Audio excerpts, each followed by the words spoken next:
হযরত আয়েশা সিদ্দিকা রাদিয়াল্লাহু তাআলা আনহা বলেন, পুরুষ সাহাবা রাদিয়াল্লাহু তাআলা আনহুম আজমাইনদের সংখ্যা যখন ৩৮ জন হলো, তখন একদিন তারা একত্রিত হলেন এবং হযরত আবু বকর রাদিয়াল্লাহু তাআলা আনহু রাসূলুল্লাহ সাল্লাল্লাহু আলাইহি ওয়াসাল্লামের নিকট প্রকাশ্যে ইসলামের দাওয়াত দেওয়ার বিষয়ে জোর আবেদন জানালেন। রাসূলুল্লাহ সাল্লাল্লাহু আলাইহি ওয়াসাল্লাম বলেন, হে আবু বকর, আমরা তো এখনো সংখ্যায় একেবারে খুব কম। কিন্তু হযরত আবু বকর রাদিয়াল্লাহু তাআলা আনহু বারবার অনুরোধ করতেছিলেন।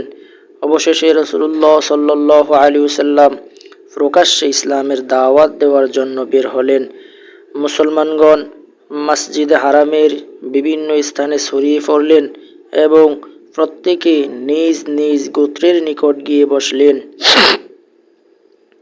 হযরত আবু বকর রাদিয়াল্লাহু তাআলা আনহু দাওয়াত দেওয়ার উদ্দেশ্যে তার গোত্রের সামনে দাঁড়ালেন এবং রাসূলুল্লাহ সাল্লাল্লাহু আলাইহি ওয়াসাল্লাম বসে রইলেন। এভাবে ইসলামের সর্বপ্রথম খতিব হলেন আবু বকর রাদিয়াল্লাহু তাআলা আনহু। হযরত আবু বকর রাদিয়াল্লাহু তাআলা আনহু লোকদেরকে আল্লাহ ও তার রসূলের প্রতি আহ্বান জানালেন। মুশরিকগণ হযরত আবু বকর রাদিয়াল্লাহু তাআলা আনহু ও অন্যান্য সাহাবীদের উপর ঝাঁপিয়ে পড়লেন এবং মসজিদে হারামের বিভিন্ন স্থানে মুসলমানদেরকে অত্যন্ত প্রহার শুরু করলেন। হযরত আবু বকর রাদিয়াল্লাহু তাআলা আনহুকে নির্মমভাবে প্রহার ও নির্যাতন করা হলো এবং পা দ্বারা মারণ হলো। ফাসেক উতবা ইবনে রাবিয়া নিকটে এসে পুরুষ তলাযুক্ত জুতা তেসরা ধরে তার চেহারার উপর অর্থাৎ আবু বকর সিদ্দিক রাদিয়াল্লাহু তাআলা আনহু এর চেহারার উপর আঘাত করতেছিলেন এবং পেটের উপর চড়ে লাফাতেছিলেন। চেহারার উপর উফুরজুফুরি আঘাতের দরুন আবু বকর সিদ্দিক রাদিয়াল্লাহু তাআলা আনহু এর চেহারা ও নাক একেবারে চেনা যাচ্ছিল না। হযরত আবু বকর রাদিয়াল্লাহু তাআলা আনহু এর গোত্র বনু তাইমের লোকজন ছুটে এসে তার নিকট থেকে মুশরিকদেরকে সরালো। মুশরিক কাফেররা যখন আবু বকর সিদ্দিক রাদিয়াল্লাহু তাআলা আনহু উপর ঝাঁপিয়ে পড়ছিল, আবু বকর সিদ্দিক রাদিয়াল্লাহু তাআলা আনহুকে যখন নির্যাতন করতেছিল, তখন আবু বকর সিদ্দিক রাদিয়াল্লাহু তাআলা আনহুর গোত্র তাইমের লোকেরা এসে বনু তাইমের লোকজন ছুটে এসে মুশরিকদের থেকে আবু বকর সিদ্দিক রাদিয়াল্লাহু তাআলা আনহুকে হেফাজত করলো। তারা হযরত আবু বকর রাদিয়াল্লাহু তাআলা আনহুকে একটি কাপড়ে জড়িয়ে ঘরে নিয়ে গেল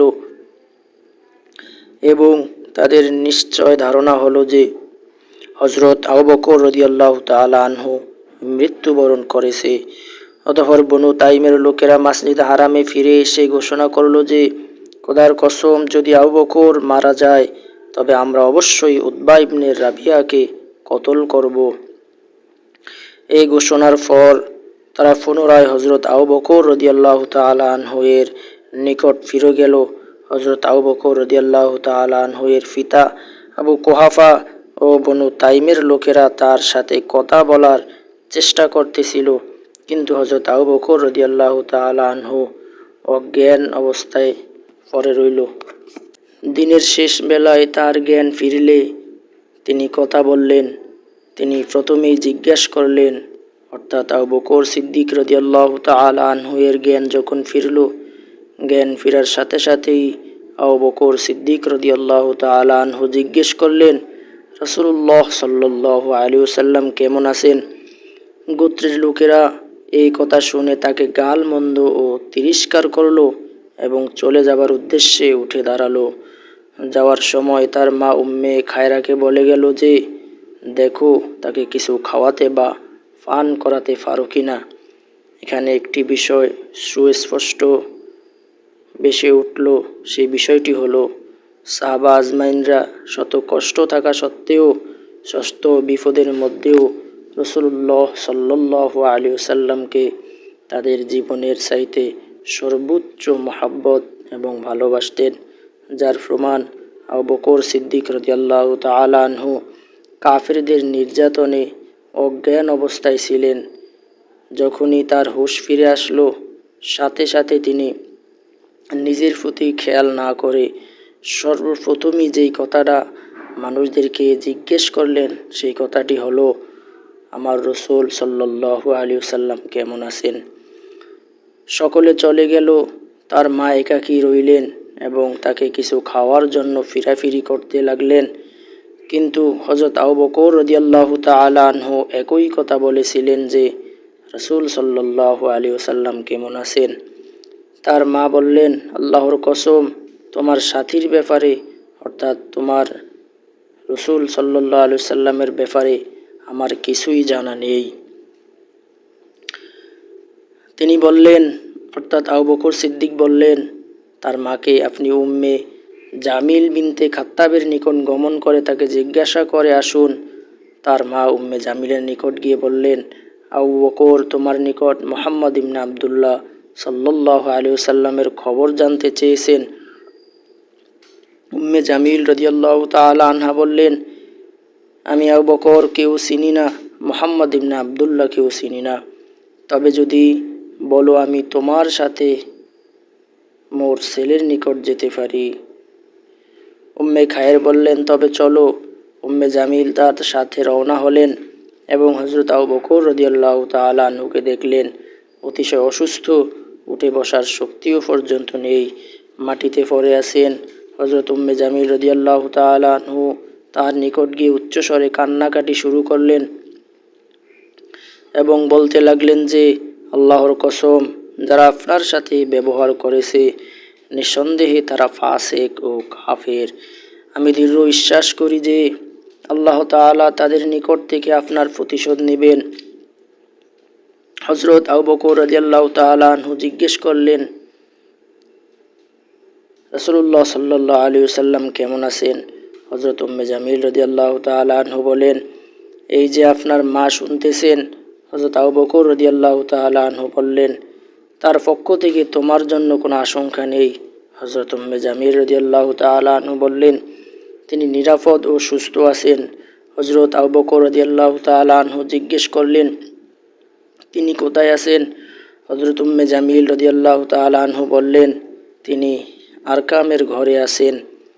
হযরত আবু বকর রাদিয়াল্লাহু তাআলা বললেন, আল্লাহর কসম, যতক্ষণ না স্বয়ং আমি রাসূলুল্লাহ সাল্লাল্লাহু আলাইহি ওয়াসাল্লামের খিদমতে হাজির হব ততক্ষণ না আমি কোনো খাবার খাবো, না কোনো পানীয় পান করব। হযরত উম্মে খায়ের ও হযরত উম্মে জামিল রাদিয়াল্লাহু তাআলা আনহা রাতের বেশ কিছু সময় পর্যন্ত অপেক্ষা করলেন। তারপর মানুষ চলাচল বন্ধ হয়ে গেল। উভয়ে তাকে ভর দিয়ে নিয়ে চললেন এবং রাসূলুল্লাহ সাল্লাল্লাহু আলাইহি ওয়াসাল্লামের খিদমতে হাজির করলেন। রাসূলুল্লাহ সাল্লাল্লাহু আলাইহি ওয়াসাল্লাম দেখে তার উপর ঝুঁকে পড়লেন এবং তাকে চুম্বন করলেন। উপস্থিত মুসলমানগণও তার উপর ঝুঁকে পড়লেন। রাসূলুল্লাহ সাল্লাল্লাহু আলাইহি ওয়াসাল্লাম তার অবস্থা দেখে অত্যন্ত ব্যথিত হলেন। হযরত আবু বকর রাদিয়াল্লাহু তাআলা আনহু বলেন, হে আল্লাহর রাসূল, আমার পিতামাতা আপনার প্রতি কোরবান হন। চেহারার উপর কাফেরের আঘাতের যন্ত্রণা ব্যতীত আমার আর কোনো কষ্ট নেই। এ আমার মা, যিনি নিজ সন্তানের প্রতি অত্যন্ত সদয়, আর আপনি বরকতময়, কাজেই তাকে আল্লাহর প্রতি দাওয়াত দিন এবং তার জন্য আল্লাহর নিকট দোয়া করুন। হয়তো আল্লাহ তাআলা আপনার উসিলায় তাকে আগুন হতে রক্ষা করবেন। রাসূলুল্লাহ সাল্লাল্লাহু আলাইহি ওয়াসাল্লাম হযরত আবু বকর রাদিয়াল্লাহু তাআলা আনহু এর মায়ের জন্য দোয়া করলেন এবং তাকে আল্লাহর প্রতি দাওয়াত দিলেন। তার মা ইসলাম গ্রহণ করলেন। সাহাবা রাদিয়াল্লাহু তাআলা আনহুম আজমাইন রাসূলুল্লাহ সাল্লাল্লাহু আলাইহি ওয়াসাল্লামের সাথে আরকাম রাদিয়াল্লাহু তাআলা আনহু এর ঘরে এক সময় পর্যন্ত অবস্থান করলেন। তাদের সংখ্যা তখন ৩৯ জন পুরুষ ছিল। ইনশাআল্লাহ হযরত আবু বকর সিদ্দিক রাদিয়াল্লাহু তাআলা আনহু এর জীবনী পরবর্তীতে আলোচনা করা হবে।